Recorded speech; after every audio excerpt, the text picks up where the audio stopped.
Yeah?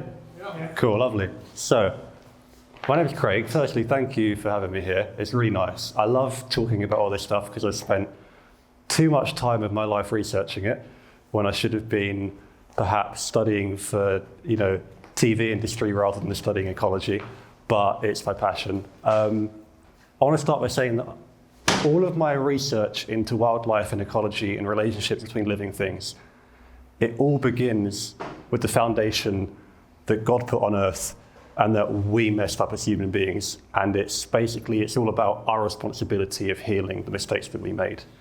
So I have been studying this thing called rewilding. And rewilding is a term that only kind of came into the lexicon in the 1990s. And it wasn't put in the dictionary until 2011. And it wasn't popularized until 2013 by a man called George Monbiot, who wrote a book called Feral, which is basically about the rapid decline of the state of nature and how the species that we once had that I never got to see. I never got to see the abundance. I'm only 22. Many other people got to see it and I didn't, and I want to. I don't want my children, my grandchildren, my great-grandchildren to live in a world where animals like hedgehogs are just tales and stories, I want wildlife to live on, and I want us to be in a state where we can provide food for people, where we can have pollinators, we can have mammals and birds and reptiles, all the fundamental, pieces of wildlife that should be here and are really now threatened. And so last year, in my last year of uni, I made a film called Breathing Grounds, and it was essentially, I didn't know what I wanted to do with my life, but I was like, hey, why don't I make a nature documentary? And as soon as I started studying the state of nature that we're in now, and I realized that there's this one part of the country called the Forest of Dean, it's out west of Gloucestershire, and there's a population of wild boar that live there. There's about, big estimates, between 1,000 and 1,500 boar that live there. And they're very slowly spreading. There's a few down in Kent, and that's pretty much it. And I saw that, and I was like, I didn't know we had wild pigs in the country. And then it kind of spiraled from there, and I found out as well, I researched the Beaver reintroduction program, and I was like, well, why does it matter? Why do we need to bring back these animals? And then you realize it's a cascading effect of food chain implications for us, for our food, but also the animals' food, and basic habitat degradation as well. So I made this film. I spent all of my money on it. I spent all of everybody else's money, and I managed to just about get together a crew that a lot of them worked for free for me, because they just shared the passion that I shared. And we took our limited equipment, we went out to the forest, we rented an Airbnb, and I won't get into the politics of Airbnb. We rented a house, and it was the best week of my life because I was able to produce this documentary, and I had this group of people around me that shared the same vision that I did. We went out, we filmed boar, we filmed falcons, we filmed buzzards, we filmed beavers, and separately I went to this wildlife sanctuary and filmed animals like wolves and bears and lynx, all animals that should be living here right now today, but we as a species essentially made extinct. And so we're going to screen the film. It's a 20-minute film. And then I'll talk about more in depth of my research, because since I've done the film, I've very much gone down many different rabbit holes. And then afterwards, we're going to watch a 10-minute clip where I was interviewed by BBC Radio Gloucestershire, which is essentially more about the filming process. And then at the end, we'll do some questions. Is that all good? And so we'll put the film on now. Cool. Sorry? Yeah, I got it up there. It's a common conception that the land in which we live and the animals that surround are separate entities.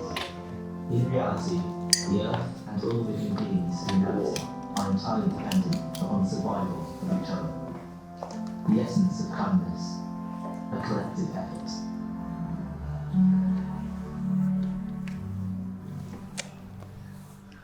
Cool. I've seen that film probably hundreds and hundreds of times, but I still love watching it. I'm really proud of it. It should be. Oh, thank you. So I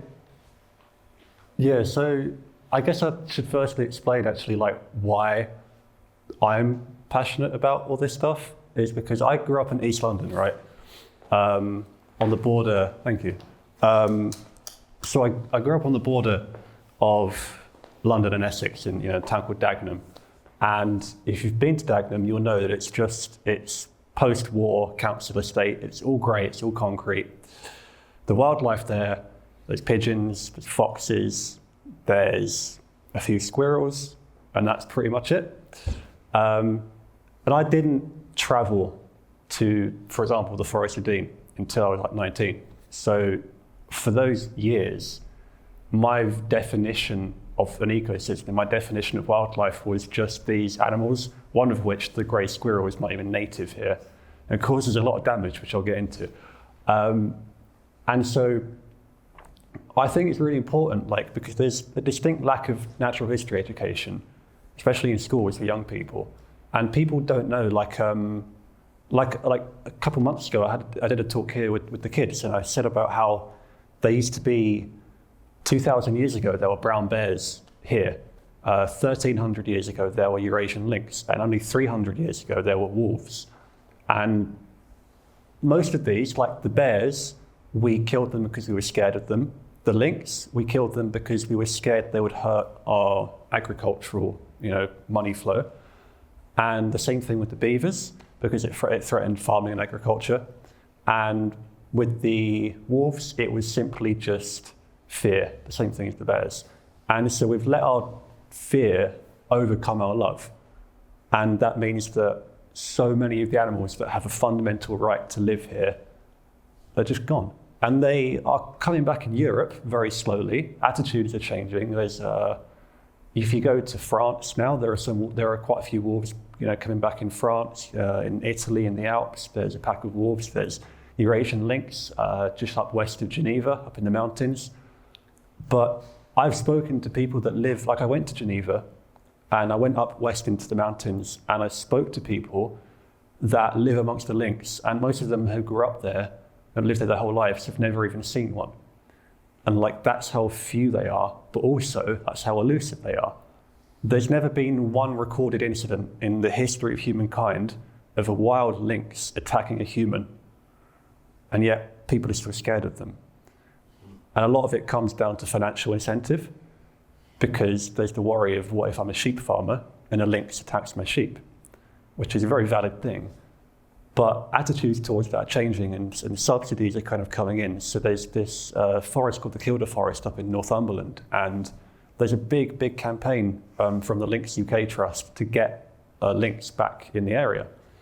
And they proposed, and their financial proposal got accepted, which is that if a lynx attacks a sheep, and all the lynx would have radio collars on, so their movements would be tracked.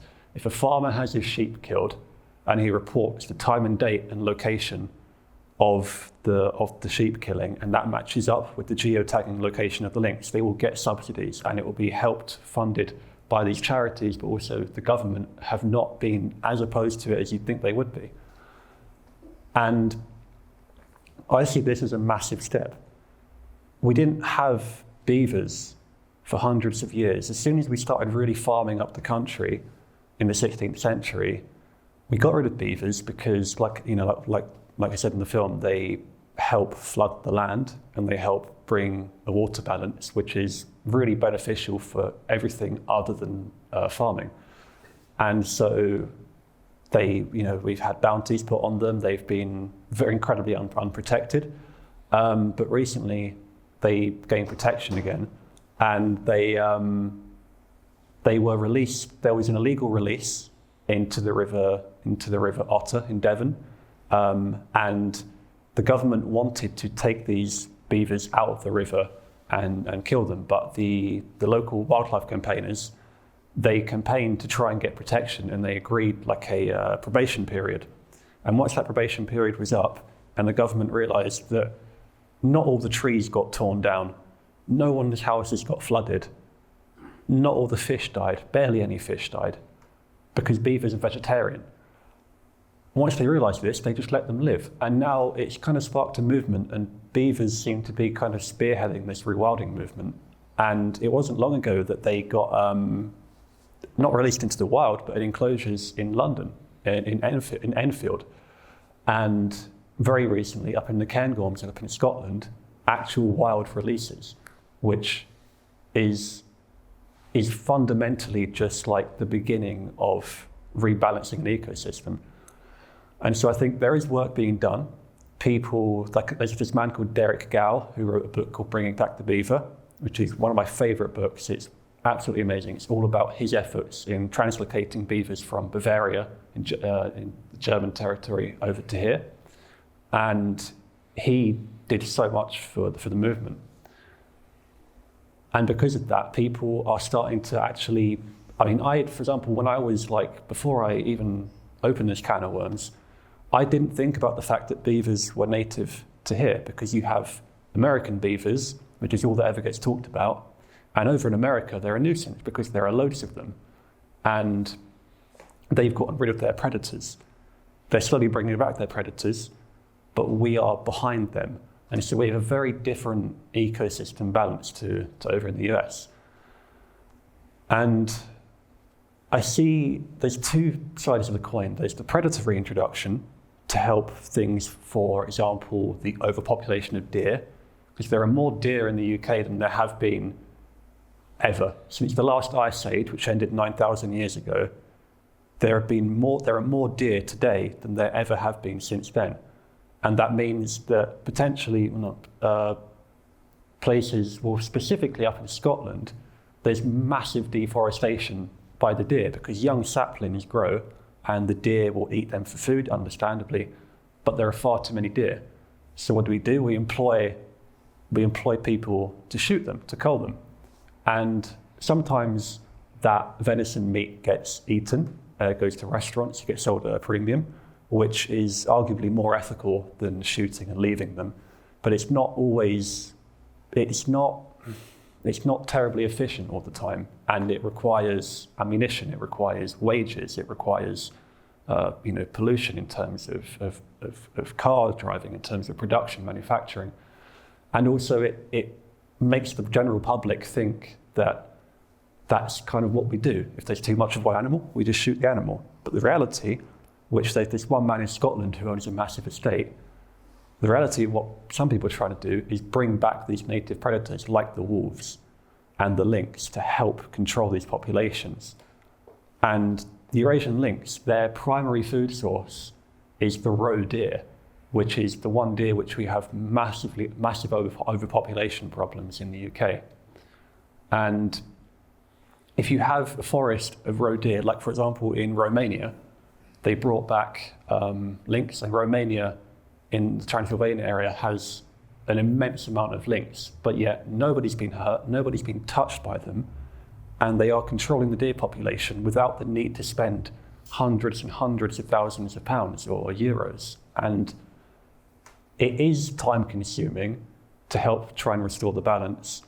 And people preach impatience when they just want to bring out guns. But the reality with culling is that, and this is with deer and with squirrels specifically, is that when you cull a population, you can kill thousands and thousands of a species. But what that does is it essentially gets rid of competition.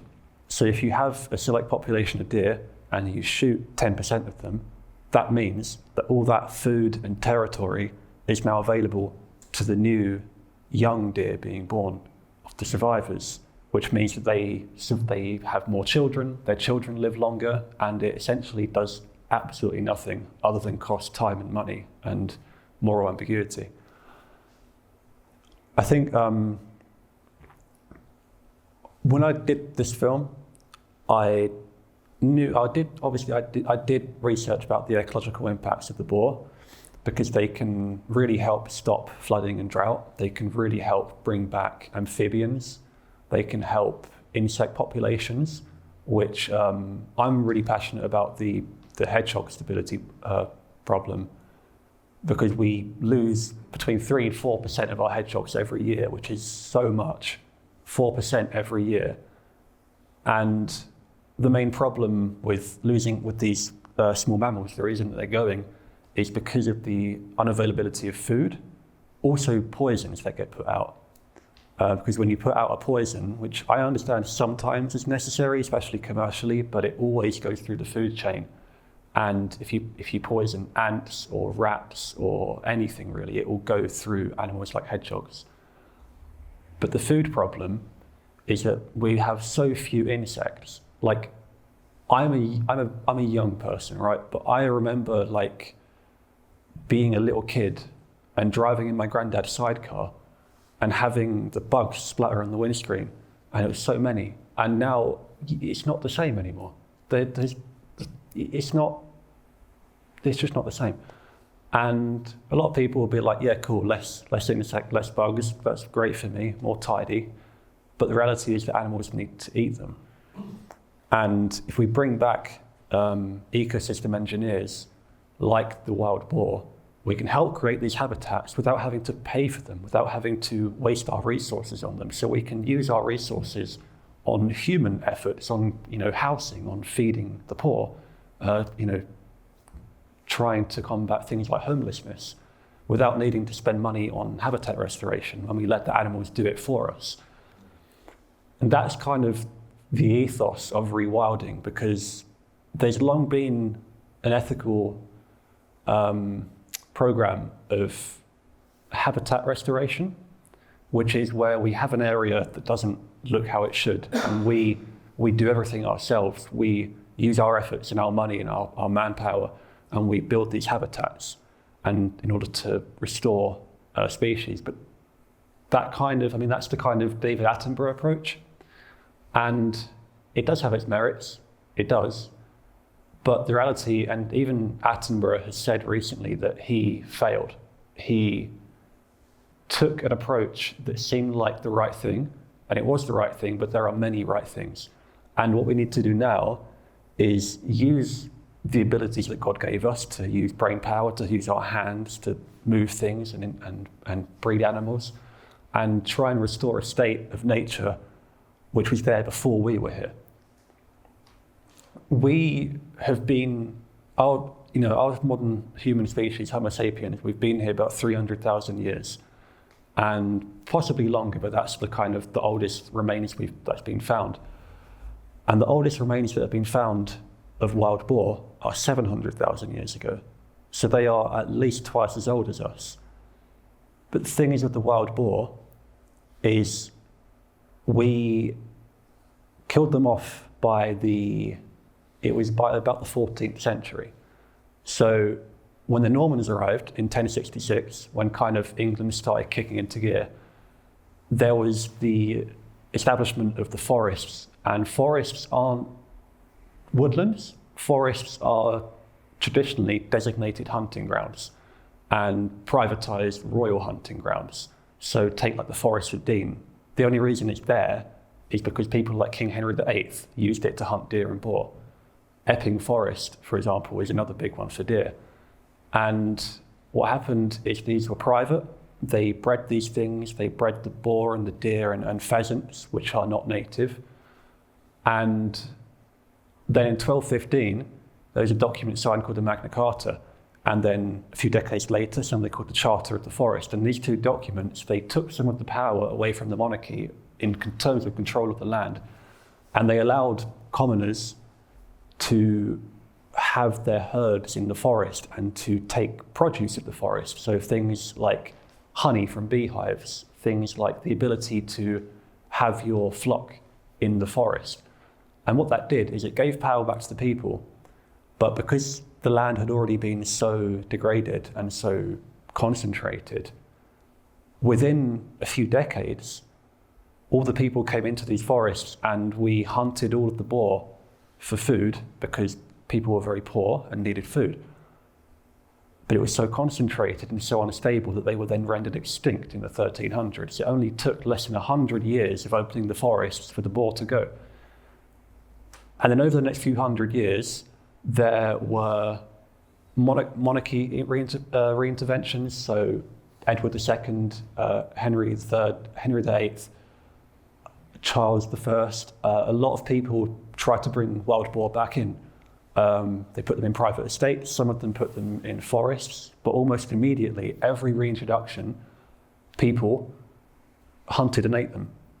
And that is a natural human thing to do, but the problem is it was done in an unsustainable way without the general knowledge and the general willpower, because the thing is with the rewilding movement is that you can bring animals back, you can create habitats, you can breed genetic diversity, but until people actually want the animals there, it's not much use, because we will naturally, as humans, we will take advantage of something. But if we see numbers and commercialization, if we see value in something, and we feel devalued as people, which has been going on for ages, and as long as government has existed, then we will take what we feel is rightfully ours. And it was only in the 1980s when we were farming wild boar, which were wild boar from Europe, and they escaped in a storm. I can't remember the first one. I think it's 81 or 82, and there was the storm of 87, which was a big one where a lot escaped, specifically into Kent and the Forest of Dean. And there was also a big illegal release in the 80s into a place called Staunton in the Forest of Dean. And the tale is that a man got divorced with his wife, and he hated his wife so much that he wanted to spoil her land. So he put all these boar, dumped them on her land and ran. And what that did is it made a population in the forest, which is the one as I filmed, the one as you saw in the video. But the thing is that even though the boar are here, many people don't know, and it's government action, because the government, in all accounts and all bills and laws passed, and even press releases, they do not acknowledge wild boar as native, even though they've been here over twice as long as we have, and they do not even acknowledge wild boar as existing in the country. Even though I filmed them, I saw them, they are here. The only population details we have are published by Forestry England, and that's their culling records, specifically in the Forest of Dean. And the culling is increasing every single year, and it's getting to the point where they have a population target they're trying to hit, and it's below that, and they keep going. And I understand the need to control population because we don't have these native predators, but it is getting a bit out of hand, and there's not the support of the people because the people aren't involved, the people aren't educated on the matter. And if you take the 1981 Wildlife and Countryside Act, which was a really big act, it was kind of the first massive act to protect wildlife. There's a section in it which is related to animals that have like the potential to be reintroduced. There's 3 subcategories. The first one is native animals, so that's things like beavers, red kites, goshawks, many others. I've gone blank on that. Native animals that could be back, white-tailed sea eagles, for example, and they're all afforded legal protection. You can't hurt any of them.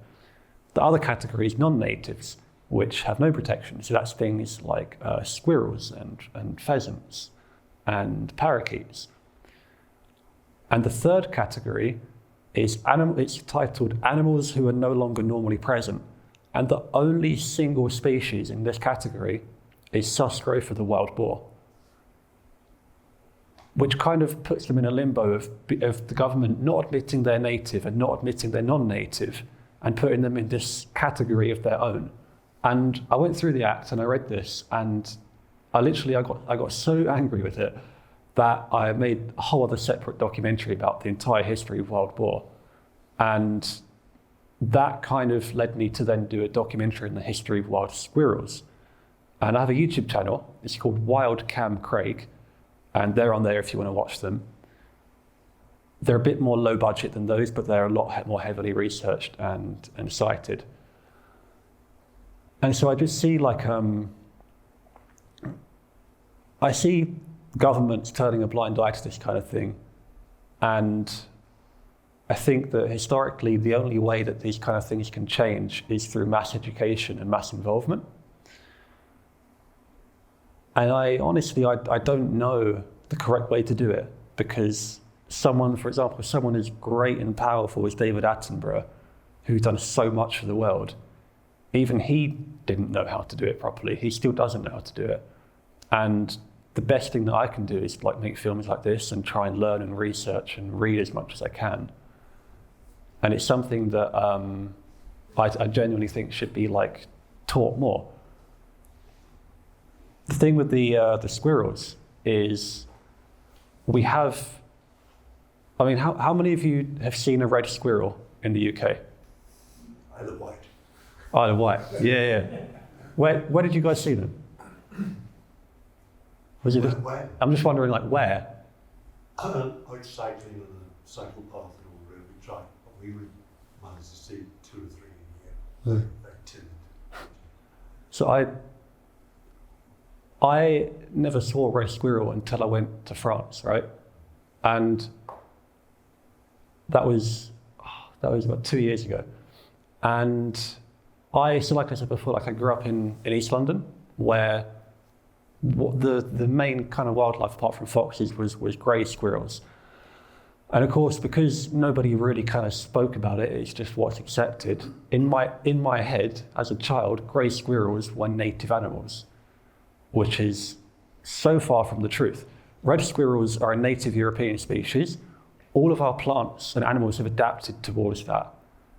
They are fundamental to planting like oak trees, for example. So we have more oak trees in England than everywhere else in Europe combined. More ancient oak trees, which are what's needed for a lot of species, a lot of bird species, lichen species, mosses and insects need ancient oaks.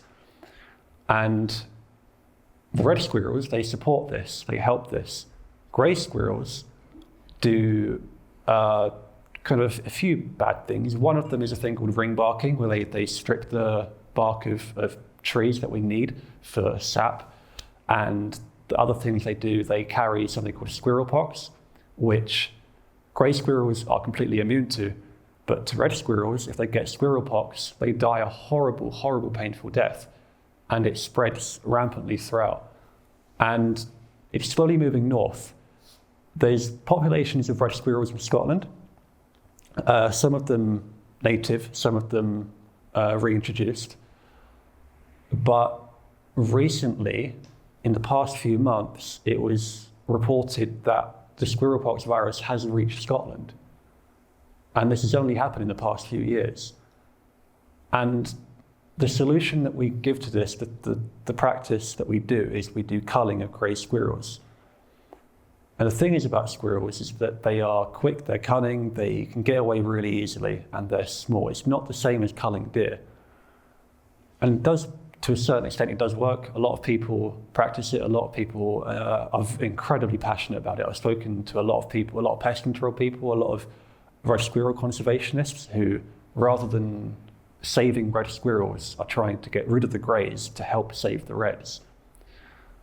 But the thing is, it costs hundreds of thousands of pounds every year to do this.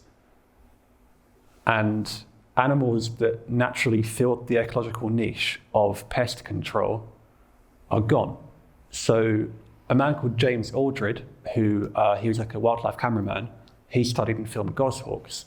And he wrote a book about how goshawks essentially are the most adept predator in the UK. And there's a few of them now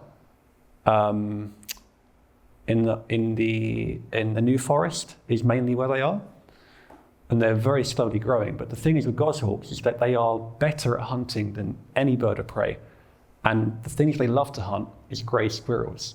Grey squirrels are bigger than red squirrels, and they are less able to run away. So by that kind of natural selection, grey squirrels will always be hunted before the reds are. So the science says that if we bring back these native predators like the goshawks and the lynx, then they will take care of the grey squirrel problem. And in the grand scheme of things, it's very cheap to do that. We just need to establish breeding populations with genetic diversity and just let them be. Leave their habitats and let them be, and they will do the work for us, saving us millions of pounds and saving us a lot of bloodshed. I don't think, I think a lot of people, they support the culling, and I deeply understand that because it's an immediate thing, it's right here, it's right now. But the thing is that grey squirrels were brought here in the 1800s. It's not that long ago, and they are already far outweighing the reds. I must say they were brought, I think it's 1871, a man called Thomas Brocklehurst brought them over. He was an eccentric, he had like a big manor, loads of land. He brought 2 over just to have them as kind of ornate things to, you know, for fun, really. And they went out of control. And later on in the 1980s, they were, don't know why, they were reintroduced to a place called Piedmont in Italy. And now there are grey squirrels taking over the UK. There are grey squirrels all over Italy, and the ones in Italy are moving up north. They're predicted to reach the Alps by 2030. They're predicted to have established in France by the 2060s or 2070s. And if that happens, it's a war closing in from 2 fronts, from the north and from the south. And the only kind of thing we can do, especially in remote areas where we can't always be out with rifles, is to have this established population of pest control that works throughout the night without payment, without asking. I don't know how to get there, but I can ask people to do it. So, yeah, something else. The kind of thing that made me deeply understand what's going on, what's going on around me, because a lot of wildlife, you don't see. They're out at night, they're hiding. I've never seen a badger like in the flesh, because I've not been out that much, I've not been out enough. I've filmed badgers, I've seen evidence of badgers, but I've never actually seen one in the flesh. And the only reason I managed to get these footage was because of trail cameras. And when I made Breathing Grounds, we bought loads of trail cameras and you strap them to a tree. They're infrared, and what they do is they record day and night, but they only record when something passes in front of the light sensor. And they take a few pictures, they record footage, and the footage isn't brilliant, but it's just enough to kind of see what's there. And so what I've done is I brought one with me, and I don't know who to talk to or how to do it, but I want to give it to the church so we can put it up in a tree or a bush or somewhere around, leave it for the spring, leave it for the summer, leave it as long as we can, and just get some data so that we can understand what's around us. And it will probably mostly be grey squirrels and foxes, loads of foxes, and maybe some songbirds. But there might be the occasional badger. There might be, I saw in Langmeads, I saw tracks of deer. And I've never seen any other evidence of deer.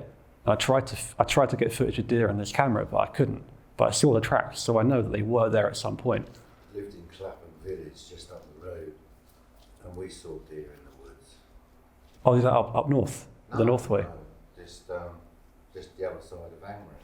Yeah, there are loads of deer there, yeah. Yeah, we used to see them. Yeah, so yeah, I've been there quite a lot. It's quite nice up there. I saw a lot of buzzards up there as well.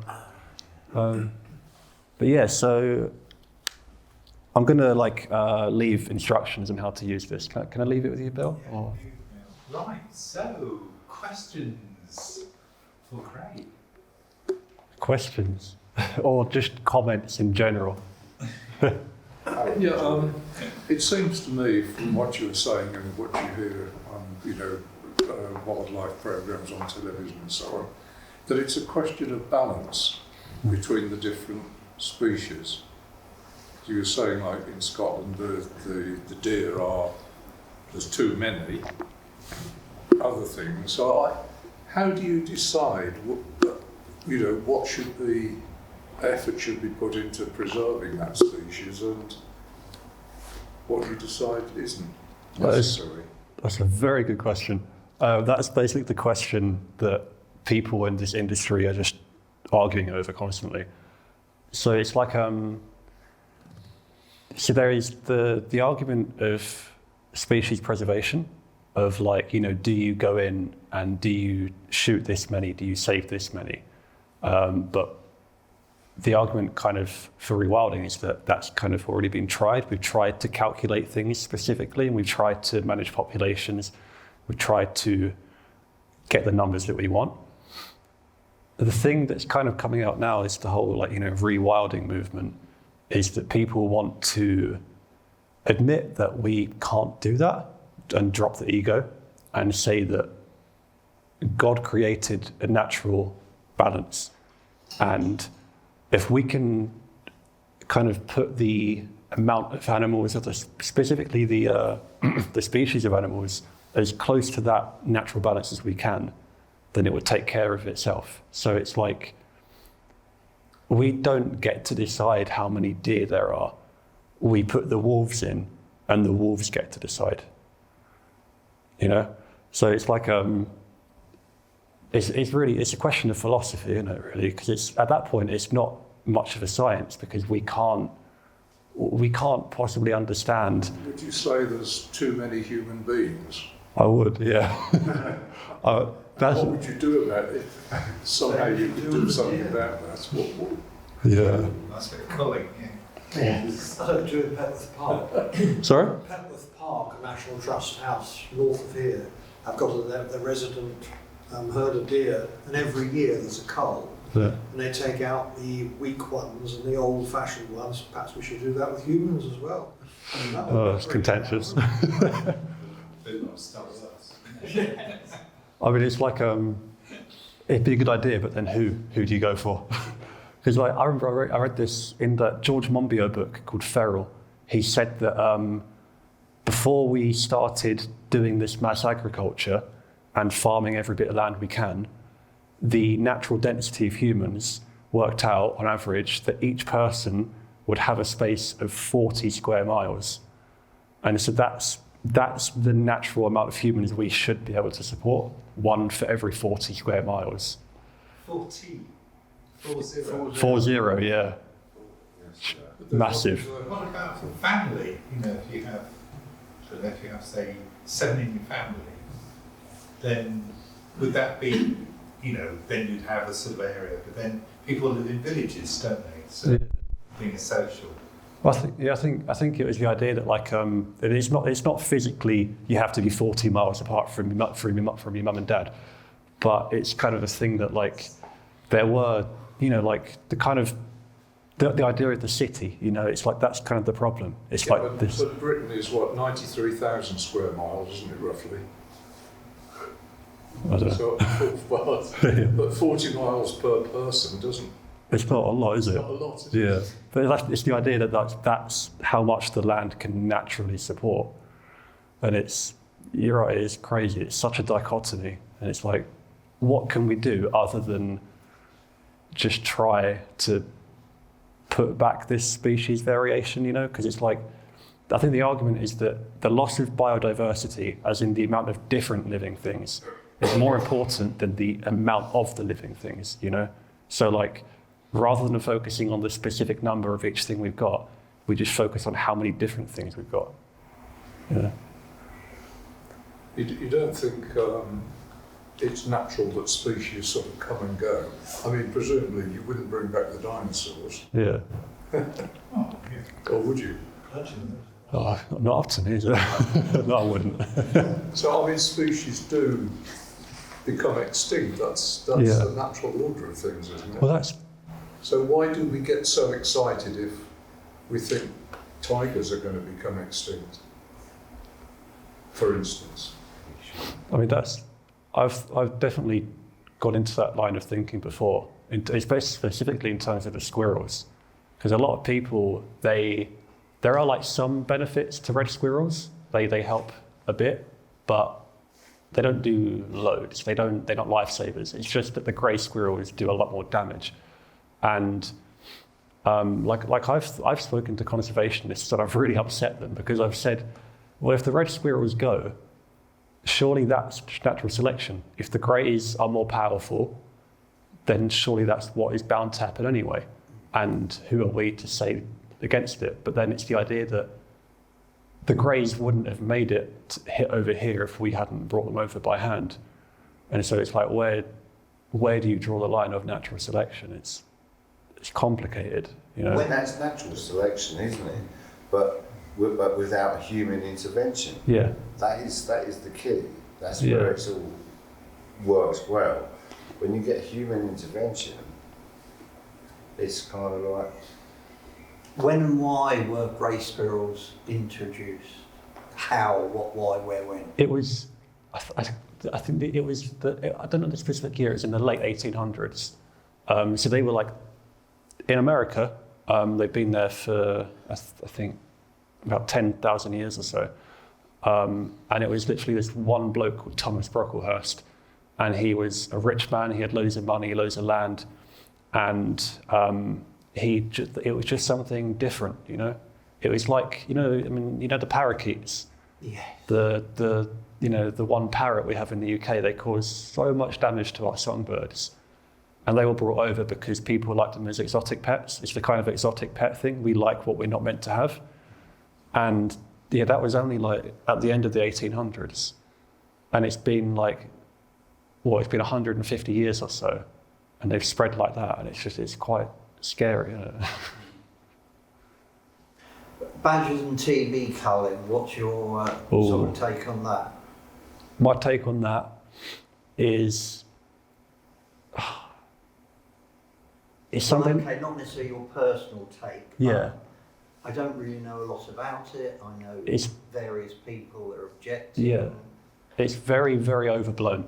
The two factors to take into account is the fact that the main problem with TB, with bovine tuberculosis, is unsanitary farming conditions, right? Factory farming, having a load of cows in a specific area with little sanitary requirements. That's what makes it really. That's what brings it on. But in order for that to stop, farmers have to make a hell of a lot less money, and for that to happen, we have to want to eat less beef, which is not going to happen for a long time. Badgers do carry bovine TB, but a lot of animals do as well.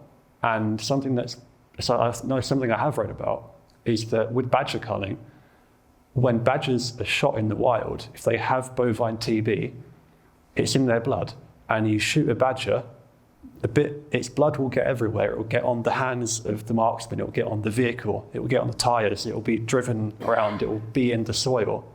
And that spreads the TB more than if the badger had just kept its blood within itself.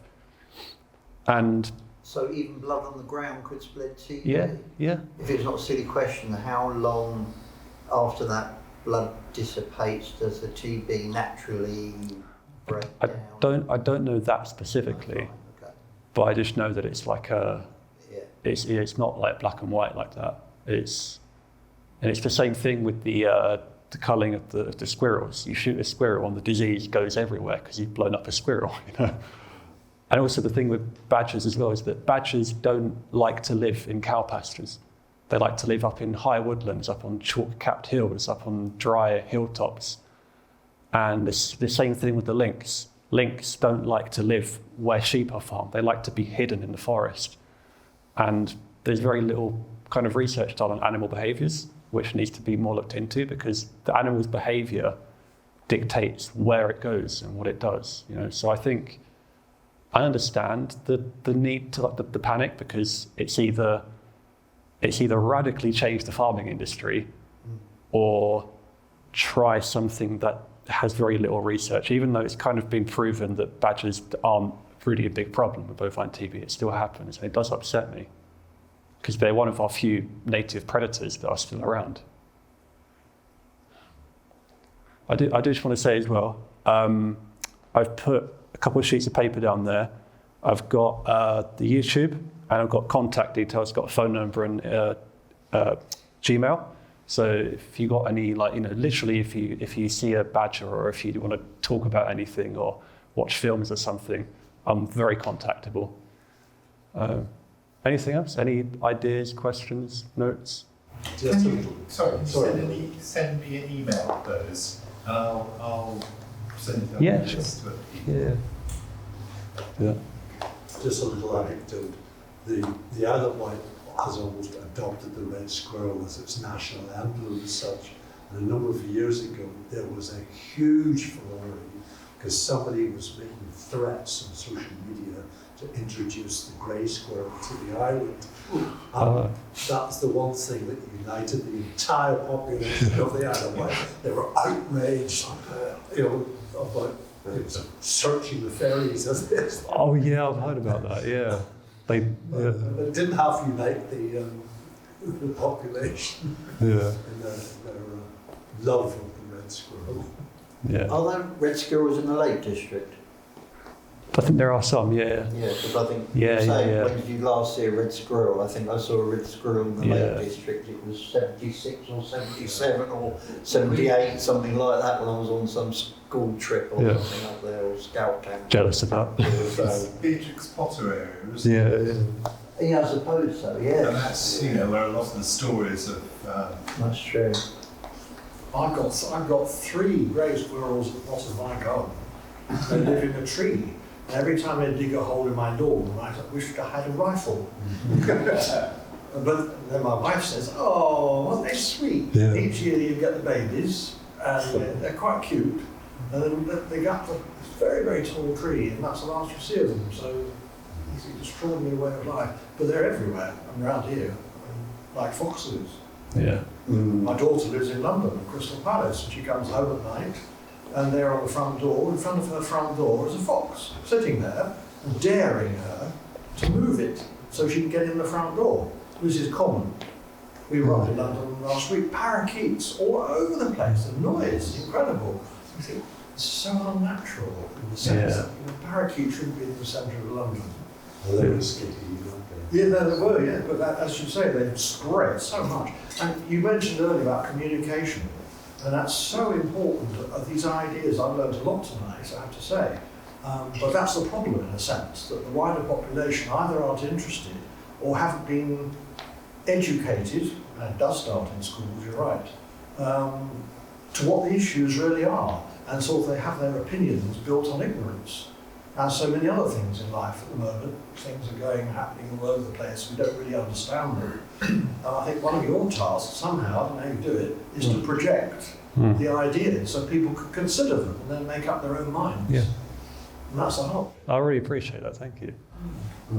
Yeah, it's- One thing that the red squirrel is in Northumberland, and I'll talk about this year.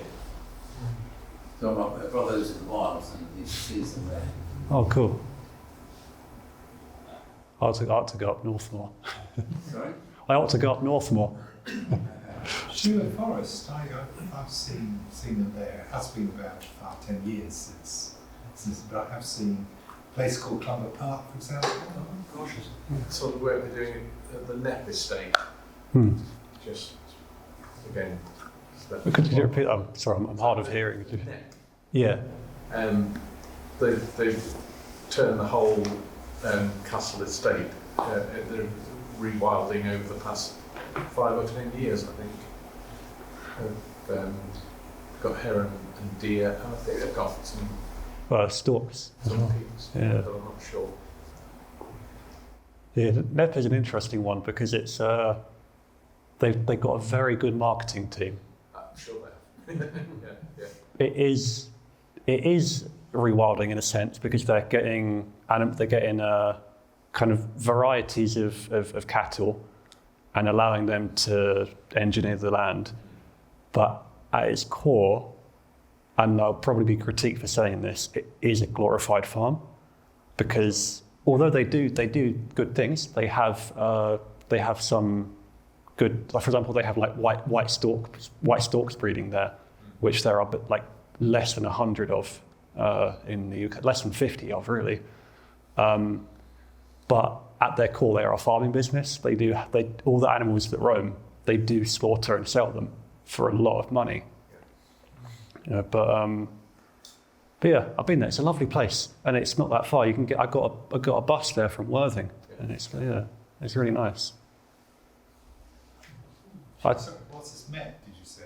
Yeah, Knepp. Oh, Knepp. Knepp. Yeah. Because it was basically it was a man called Charlie Burrell, and he had very rich ancestral history, and he inherited this manor, but it was like a farm, and it was. I should know this, but I can't remember when it. I think it was the 80s, when like at the point when agriculture started to get a bit more difficult, and the farm was failing, and then they managed to get like government subsidies to like kind of rewild it and make it a natural haven. But yeah, I went there. Like the squirrel film that's on my YouTube channel. I filmed that there, and it's a really beautiful place. I do like it a lot. It's free to walk through. It's a really good walk. It's all mapped. It's all passed. You can go in for free. There's a really good bird hide. There's deer and cattle just walking about. They got like the English longhorn cattle, which are more closer to the native cattle, as close as you can kind of get, because the native cattle that used to be here called aurochs are now completely extinct in the world. So the default cow is gone. So they're trying to just get something as close to that as they can, and they're doing a good job, I think. Are they using any evolutionary forces to drive what they're actually producing, or are they producing something that's good for documentary stroke, peak interest, human interest, rather than the predatory control of what you're ending up with, towards evolutionary, things having longer horns or shorter horns, or is there any of that, or is it just purely man controlling what man wants to see, rather than allow nature to decide what it actually is? What's your opinion on that, Brett? I think the core ethos of the rewilding movement, which Charlie Burrell and Isabella Tree are campaigning for, and they do write about, the core of it is that you put aside the human interest and you don't care what happens as long as it happens naturally. So you put these as close to native animals as you can possibly get, you put them in a space, you step back, you look away, you let them do their thing. But I know, for example, in the Knepp Estate, they do quite a bit of intervention. Like they do culling, for example. They cull the deers. But part of me thinks that if they were legally allowed to, they probably would bring in wolves. They probably would bring in predators. But the law doesn't allow that yet because of a lack of education, really. What about animal law in that situation? Because you're not allowed to, any animal which is in your control, you've got to make sure they're not in pain or they're in, a reasonable control. But the human beings not causing any. Is there any interference at all with that, with rewilding? I don't know about that specifically for there, honestly. Because if you were a farmer, for example, and you didn't look after your cattle, then you would be,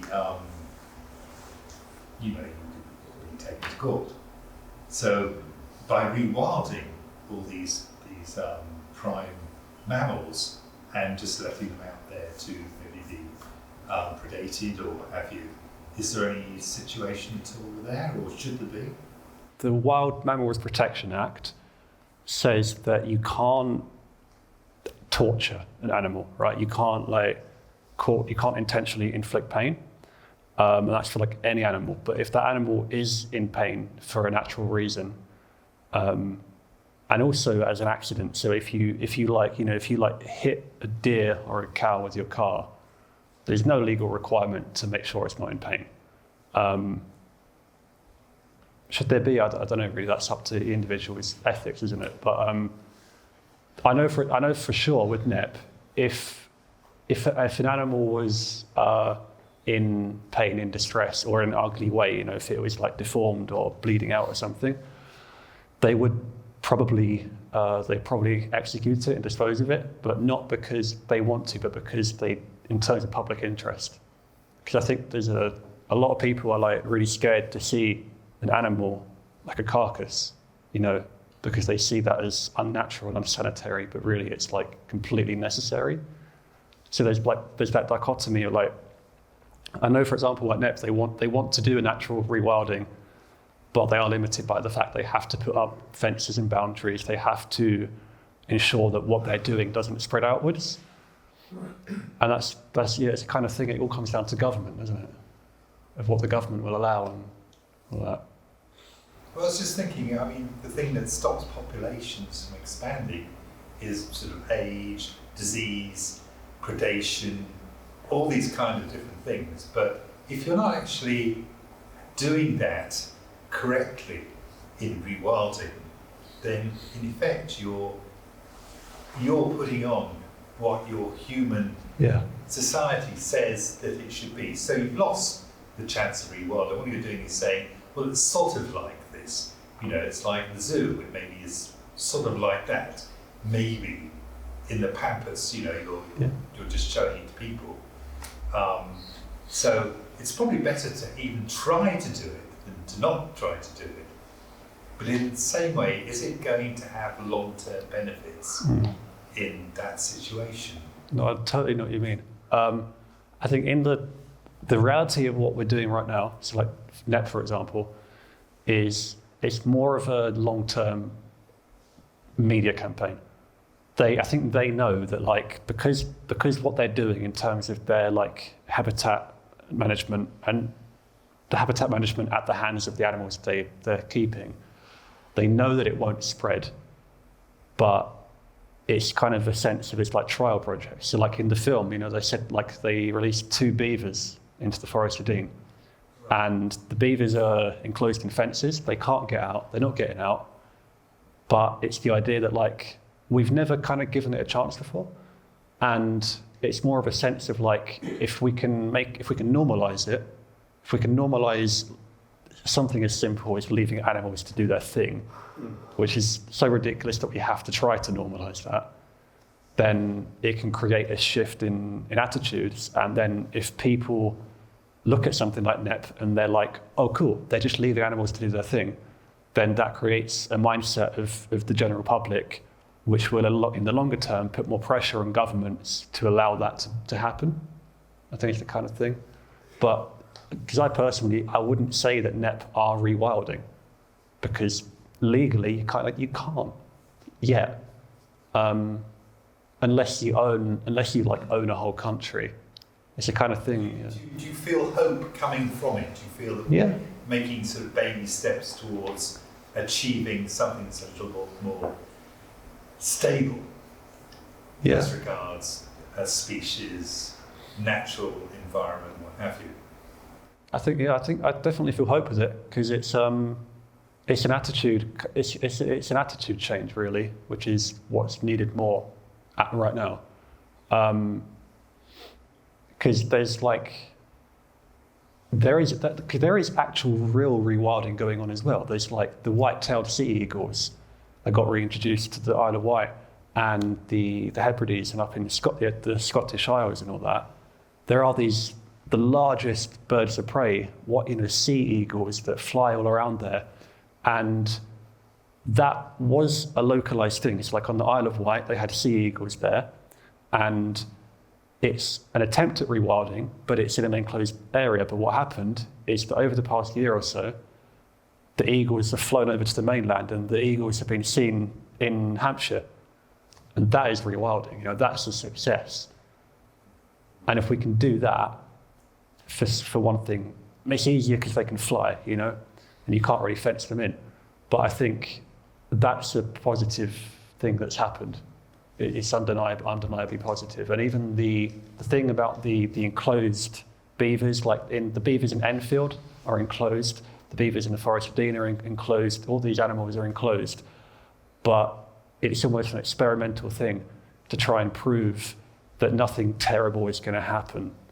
It'd be interesting if they weren't enclosed, where they actually wandered off to. I'd love that, yeah. So it's a question of balance again, really, isn't it? I mean, you couldn't rewild the whole of Britain, except at the expense of its human population. Right.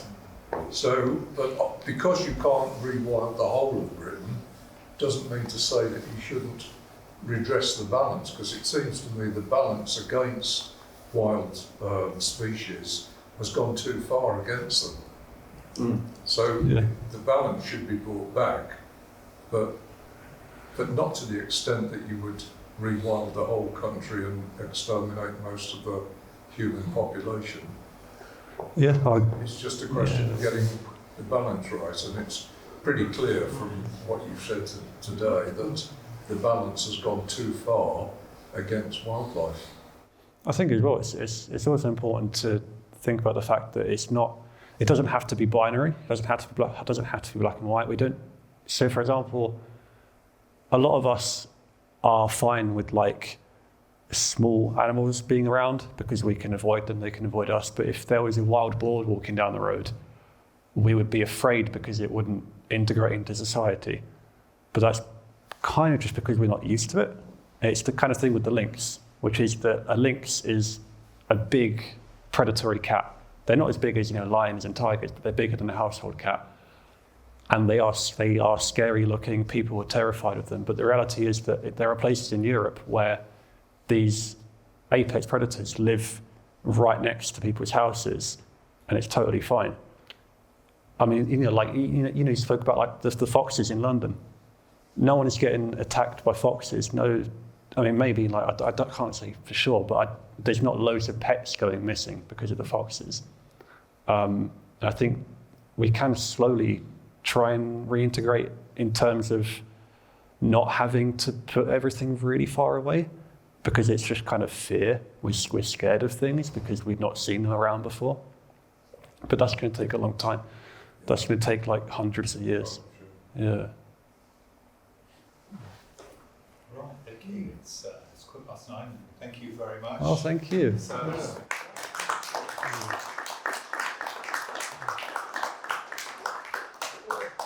I have a job for you, Craig. Very important job. Rewilding. We've got a beaver. Yes, we need rewilding. You could just pick one of those tickets out, please. Ooh. There you one. There we go. There we go. Do you want me to read it out? Yeah, please. Yeah, so just. Oh, the power. Yeah. 938. That's me.